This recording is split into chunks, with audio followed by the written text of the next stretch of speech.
चलिए अब हमें सुनीता भट्ट मिली है और सुनीता भट्ट से हम जानने की कोशिश करेंगे कि जो युवाओं के भविष्य से ये जो खिलवाड़ हो रहा है किस तरह से देखती हैं आप। ये कहीं ना कहीं काला, हम जो काला कहते हैं ना, कुछ दिखता नहीं है, ब्लैक होल टाइप का, ये चीज कर दिया गया है उत्तराखंड के अंदर। जब उत्तराखंड का निर्माण हुआ था तो बहुत सुंदर सपने देखे गए थे, लोगों ने बलिदान भी दिए, हमारे घर के लोगों ने, हमारे पूर्वजों ने भी बलिदान दिए, लेकिन इस चीज के लिए बलिदान नहीं दिया था कि मैं दर दर भटकूं, बाहर के लोग यहाँ आए, बाहर के लोगों को टेंडर दिए जाएं, बाहर मतलब हमारे उत्तराखंड का रोजगार, मतलब जो जिस पर मेरा पूरा अधिकार है उसमें 50% किसी, मैं 50% तक रह गई हूँ, बाहर के लोगों को टेंडर दिया जाता है, फिर हमारे लोगों को टेंडर दिया जाता है। 50% वो कहाँ जाएगा, मेरा युवा कहाँ जाएगा, जिसके लिए मेरे घर वालों ने लड़ाई लड़ी थी, मैं कहाँ जाऊंगी, मेरे बच्चे कहाँ जाएंगे। ये चीज है।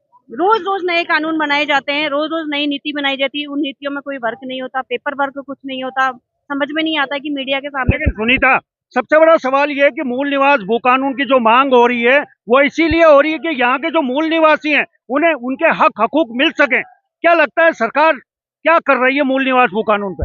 मूल निवास भू कानून पे सरकार क्या कर रही है मुझे नहीं पता, क्योंकि सरकार अगर कुछ कर रही होती तो रोज रोज इतने धरने दे नहीं जाते। जैसे ठीक वही चीज होगी जैसे यूसीसी। यूसीसी 29 तारीख से लागू होने वाला, मैं भी बड़ा खुश थी, यूसीसी लागू होने वाला, यूसीसी लागू होने वाला है, लेकिन वो अभी तक लागू नहीं हुआ है। यूसीसी में भी कुछ स्पेशल नहीं किया गया है, कुछ कुछ मुद्दे हैं जो उसमें हाँ सुटेबल है, लेकिन बाकी तो सारा इन्होंने बीएनएस का और आईपीसी का ही उठा के रख दिया गया है। तो स्पेशल ये लोग कुछ कर नहीं रहे हैं, सिर्फ ये है कि मीडिया के सामने हाँ वाहवाही या आई डोंट नो कि वोट बैंकिंग के लिए ये सारी चीजें की जा रही हैं। अगर आप कह रहे हैं तो उसके लिए आप कहने से पहले एक पर्टिकुलर टाइम तो फिक्स कीजिए। जैसे हमने बोला कि अगर यहाँ पर 1,000 करोड़ का जो घोटाला हुआ है, अगर 40 दिन के अंदर उसके ऊपर कार्रवाई नहीं होती तो हम इससे बड़ा धरना देहरादून में देंगे, यहाँ जहाँ जो हमें सुटेबल लगेगा हम वहां देंगे। यहाँ तक कि आत्मदाह की भी बात कह दी है हमने, अगर हमने कही है तो हम वो करेंगे। अगर हम कुछ बोल रहे हैं तो हमने उसकी कुछ ना कुछ रणनीति बनाई होगी, उसके बाद ही हम कह रहे हैं। लेकिन समझ में नहीं आ रहा है कि उत्तराखंड सरकार कौन सी रणनीति बना रही है, जो 1 महीना 2 महीना 3 महीना मतलब सालों निकल गए हैं उसके पीछे, लेकिन कार्यवाही कुछ नहीं है। अंतिम सवाल है, एक तरफ सरकार यूसीसी लाने की पूरी तैयारी में है, दूसरी तरफ जनता मूल निवास भू कानून के लिए लड़ रही है। एक वो बिल है जो जनता मांग ही नहीं रही है, एक वो बिल है जो मांग रही है लेकिन सरकार कह रही है कि हम लाएंगे लेकिन ला नहीं रही है अंत में।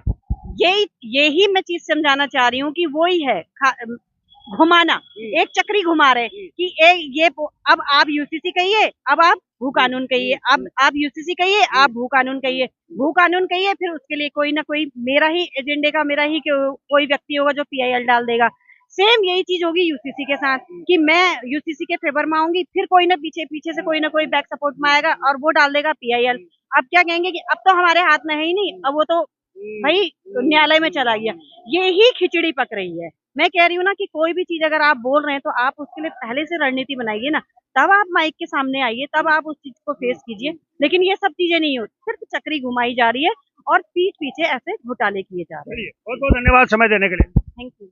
चलिए उस दौर की अगर हम बात करें तो चक्र सुदर्शन चक्र हुआ करता था जो कृष्ण श्री कृष्ण के हाथ में होता था, लेकिन आजकल वो चक्र का ठेका सरकारों ने ले लिया है। अब सरकारें उस चक्र को गोल गोल जलेबी की तरह घुमा रही है, लेकिन जो मूल भावना है उत्तराखंड की, मूल निवास भू कानून, उस पर भी सरकार कह तो रही है लेकिन लाएगी कब और लाएगी कैसा, जबकि ऑलरेडी मूल निवास भू कानून का जो मुद्दा है वो सड़कों पर है और भू कानून वो तो लागू है। अब सरकार नया क्या लेके आ रही है और कैसा लेके आ रही है उसका ड्राफ्ट लाएगी, जनता में रखेगी नहीं रखेगी, इस सवाल के जवाब को हम तलाशने की कोशिश करेंगे, तो बने रहे।